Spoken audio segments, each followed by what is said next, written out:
میرے رسول پاک علیہ السلام نے فرمایا روزہ دار کو دو خوشیاں ملیں گی۔ ایک خوشی اس وقت ملتی ہے جب وہ افطار کرتا ہے، اور فرمایا ایک خوشی اس وقت ملے گی جب وہ اپنے رب سے ملاقات کرے گا، جب وہ اس سے ملے گا تو اس وقت روزہ دار کو خوشی ہوگی۔ میرے دوستو، خوشی تو جو ہوگی سو ہوگی، لیکن یہ لفظ بڑے حسین نہیں کہ روزہ دار کی رب سے ملاقات ہوگی، یہی لفظ بڑے باکمال نہیں۔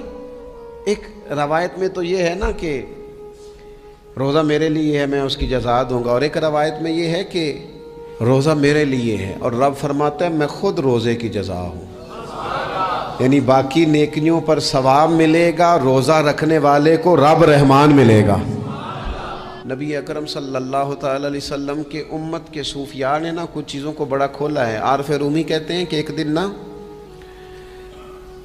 محمود غزنوی نے خزانوں کے دروازے کھول دیے اور فرمایا بھئی میں نے آج ہر چیز کھول دی ہے، جو جس چیز پہ ہاتھ رکھے گا وہ اسی کی ہو جائے گی۔ لوگ دوڑے، کوئی سونے کی طرف، کوئی چاندی کی طرف، کوئی جائیدادوں کی طرف، کوئی خزانے کی کنجیوں کی طرف، کوئی بڑے بہترین گھوڑے اور اونٹوں کی طرف، لوگ دوڑ گئے، جو جس پہ ہاتھ رکھے گا اسی کا۔ سب بھاگ گئے، ایاز بیٹھا ہے، نہ وہ حسن میں رہی شوخیاں، نہ وہ عشق میں رہی گرمیاں، نہ وہ غزنوی میں تڑپ رہی، نہ وہ خم ہے زلف ایاز میں، وہ لذتیں کہاں۔ ایاز چپ کر کے بیٹھا ہے۔ پھر محمود نے ایاز کی طرف مخاطب کر کے کہا ایاز اٹھنا نہیں، آج لوٹ سیل لگ گئی ہے، جو جس چیز پہ ہاتھ رکھے گا اسی کی۔ ایاز کہنے لگا بات پکی ہے نا؟ تو محمود خوش تھے، موڈ بڑا اچھا تھا، کہا بالکل پکی ہے۔ تو ایاز کہنے لگے چلو ٹھیک ہے۔ ایاز اٹھے، پیچھے سے جا کے نا تو محمود کے کندھے پہ ہاتھ رکھ دیا، محمود کے کندھے پہ ہاتھ رکھا۔ محمود کہنے لگے یہ کیا بات کا، آپ سے میں نے پوچھا تھا بات پکی ہے، جو جس پہ ہاتھ رکھے گا اسی کا نا۔ تو تھوڑی دیر پہلے مسکراتے چہروں میں آنسو آ گئے، ایاز بھی روئے تو محمود بھی روئے۔ کہا بادشاہ پکا رہنا، وہ جن کو خزانے چاہیے تھے وہ دوڑ گئے، مجھے تو چاہیے۔ لنگ کئی مہینے تے برس گئے تے تیری دید نو دیدے ترس گئے، تیری تو ملے گا۔ تو پھر کہا محمود نے، اس نے کہا میں وعدہ کر چکا تھا، بس ٹھیک ہے، باقیوں کے خزانے اور میں تیرا، طے ہو گئی۔ فرمایا باقی نیکیوں پر ثواب ملے گا، اور روزہ رکھنے والے کو رب رحمان ملے گا، اللہ کا قرب ملے گا۔ دیکھو نا، وہ خاص انسان کو کیفیت حاصل ہوتی ہے روزے میں، رب کے ہونے کا یقین۔ وہ جو صوفیاء کہتے ہیں نا مراقبہ کرو، وہ نصیب ہوتا ہے۔ یعنی کسی کو کیا پتہ ہے اس کا روزہ ہے کہ نہیں، اکیلا ہے نا گھر میں، فریزر بھرا ہوا ہے، نہیں نہ کھاتا، کیوں؟ اسے پتہ ہے میرا رب میرے ساتھ ہے، میرا رب مجھے دیکھ رہا ہے۔ بس یہ تصور توحید پکا ہو جاتا ہے رمضان، تو پھر اللہ تبارک و تعالیٰ کی بھی خاص رحمت اور کوئی خاص ہی اعزاز۔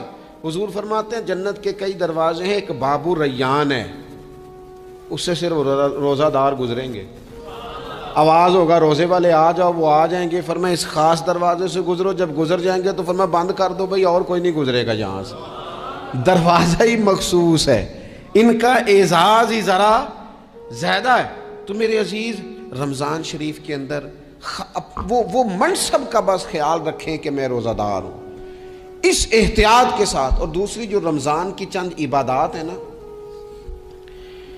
سب سے پہلی تو میں عرض کروں گا تراویح کے حوالے سے۔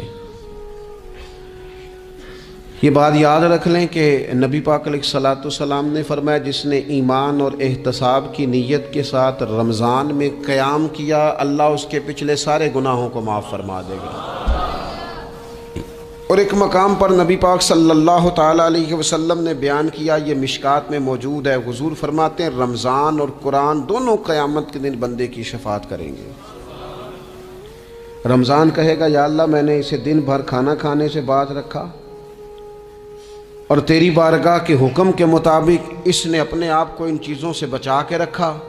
اور قرآن کہے گا مالک رات میں نے اسے نیند سے روکے رکھا، کیا مطلب؟ اس نے کھڑے ہو کے عبادت کی. اگرچہ اس سے مراد شارحین حدیث نے تراویح بھی لیا ہے، تہجد کی نماز بھی لیا ہے، صلاۃ اللیل بھی لی ہے، لیکن میرے عزیز یہ خاص ربط ہے قرآن مجید کے ساتھ تراویح کا. مسنون ہے رمضان کی راتوں میں قرآن مجید اور تراویح کا پڑھنا. اگر تھوڑی سی نا طبیعت میں صرف تبدیلی پیدا کی جائے، میں نے دیکھا ہے کہ جو لوگ کہتے ہیں نا میرا وقت بڑا قیمتی ہے، بڑی ساری جگہوں پہ آپ کو بیٹھنا پڑتا ہے، بیٹھیں آپ 2 گھنٹے بیٹھیں، 3 گھنٹے بیٹھیں. میں نے دیکھا ہے لوگ جاتے ہیں کسی دفتر میں تو رات کو ہی چلے جاتے ہیں اس علاقے میں، کھڑے ہیں، پاسپورٹ کے دفتر کھڑے ہیں، شناختی کارڈ کے دفتر کھڑے ہیں، امیگریشن کی لائنوں میں کھڑے ہیں. کچھ ذہن تو بنائیں کہ میں نے رات کھڑے رہنا ہے اور اپنے رب کی عبادت کرنی ہے. تراویح کو ذرا ذوق سے آپ اگر تھوڑا ارادہ کر لیں گے نا، یعنی کوئی ایسا مشکل کام نہیں. میری تو رائے یہ ہے کہ پہلے 3-4 دن ذرا جم کے ذہن بنائیں اور تھوڑا سا نا روٹین کو بدلنے کی کوشش نہ کریں. جس امام صاحب کے پیچھے تراویح شروع کریں کوشش کریں ساری وہیں پڑھیں. روٹین بدلنے سے بھی سستی آتی ہے. ایک دن یہاں گئے، 2 دن وہاں گئے، تو یہ روٹین بدلنے سے بھی بعض اوقات سستی آتی ہے. کوشش کریں ایک جگہ پہ قرآن شریف سننا شروع کریں اور پھر پورا قرآن مجید وہیں پہ سنیں اور تھوڑا ذہن بنائیں. میں نے دیکھا ہے ہمارے استاد صاحب اس طرح کیا کرتے تھے کہ بہت تھوڑا کھانا افطاری کے وقت، تھوڑا، اور ان سے کہا جاتا آپ بزرگ آدمی ہیں، اتنا کم کھانا کیسے نظام چلے گا؟ تو فرماتے تھے میں 1 چپاتی اور آدھی چپاتی کھا لوں گا لیکن تراویح کے بعد. اب اگر زیادہ کھانا کھاؤں گا تو طبیعت میں سستی آئے گی، میرے لیے کھڑا ہونا مشکل ہو جائے. سادہ سا کھانے کے ساتھ افطاری کی جائے گی. اور تراویح کے لیے اپنے آپ کو ذہنی کہاں ٹائم ملتا ہے سارا سال قرآن پڑھنے سننے کا؟ یہ تو اللہ نے موقع عطا فرمایا ہے. تو تھوڑا سا اگر دلچسپی پیدا کی جائے، بڑا سونا قرآن مجید پڑھا جاتا ہے مساجد میں، بچے بڑی خوبصورتی سے. تو اللہ کا شکر ہے جگہ جگہ پہ. اور مساجد کے علاوہ بھی میں نے دیکھا ہے ہم سے لوگ مطالبہ کرتے ہیں کہ ہماری فیکٹری میں رات کو بھی کام ہوتا ہے، اتنے سارے ورکر ہیں تو بچہ کوئی مل جائے قرآن شریف سنائے، فلانی جگہ بھی اتنے لوگ ہیں تو اگر موقع مل جائے. تو اگر تھوڑا ذہن بنایا جائے، شوق پیدا کیا جائے تو اللہ تعالیٰ فضل فرماتا ہے، انسان کو طاقت ملتی ہے کھڑے رہنے کی. ایک تو تراویح، روزہ، تراویح، اور تیسری بات ہے سحر اور افطار. یہ جو سحری اور افطار، یہودی جو تھے نا وہ سحری نہیں کرتے تھے، سحری کا نام و نشان نہیں تھا، روزہ رکھتے سحری نہیں کرتے. تو نبی پاک صلی اللہ تعالیٰ علیہ وسلم نے فرمایا ہمارے اور یہودیوں کے درمیان فرق ہی سحری کا ہے. اور نبی پاک صلی اللہ تعالیٰ علیہ وآلہ وسلم نے فرمایا سحری کھایا کرو، سحری کھانے میں برکت ہے. اور اگلی بات سننی آپ نے تو خوش ہو جانا ہے، سحری کو معمولی نہ سمجھے، سحری کرنا عبادت ہے. ہاں آپ مت سمجھیں کہ میں روٹی کھا رہا ہوں، یہ تو میرے سامنے دہی رکھا ہوا ہے، یہ تو سالن رکھا ہوا ہے، یہ تو اچار رکھا ہے، تو چپاتیاں رکھی ہیں. سحری کھانا عبادت ہے. آپ صبح اٹھے، آپ کی تو روٹین ہی اور تھی، تو 7 بجے کھاتے تھے، 9 بجے کھاتے تھے. یہ جو آپ صبح کھا رہے ہیں اٹھ کے سحری میں، اپنی مرضی سے تھوڑی کھا رہے ہیں، یہ تو کسی کے کہنے سے کھا رہے ہیں، یہ تو کسی کے بٹھائے بیٹھے ہیں. یہ جو سحری کا لنگر ہے یہ رب رسول کی رحمت کے ساتھ عطا ہوتا ہے، یہ کرم ہے، یہ اللہ رسول کے بٹھائے بیٹھے. کیا میرے رسول پاک صلی اللہ تعالیٰ علیہ وآلہ وسلم نے بات کھول لی ہے، ترغیب و ترہیب میں حدیث ہے.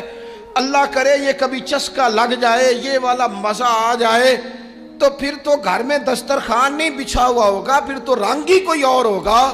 حضور فرماتے ہیں اللہ تعالیٰ اور اس کے فرشتے سحری کھانے والوں پر رحمتوں کا نزول فرماتے ہیں. کھائی روٹی جا رہی ہے، پکا ہوا کھانا ہے، لیکن حضور فرماتے ہیں رب بھی رحمتیں فرما رہا ہے اور اللہ کے حکم سے فرشتے بھی رحمتوں کا نزول کر رہے ہیں سحری کھانے والوں پر. تو خوب توجہ سے، ذوق سے، شوق سے. اور پھر جو افطار کا معاملہ ہے، حضور فرماتے ہیں جب روزہ کھولنے والا روزہ کھولتا ہے تو جو دعا مانگتا ہے رب قبول فرما لیتا ہے. یعنی افطار کا وقت ایسا ٹائم ہے جو دعاؤں کی قبولیت کا وقت ہے. افطار کرنا بھی ہے، کرانا بھی ہے. مہنگائی ذرا عروج پہ چلی گئی ہے. میں بار بار کہتا ہوں، مجھ سے نا لوگ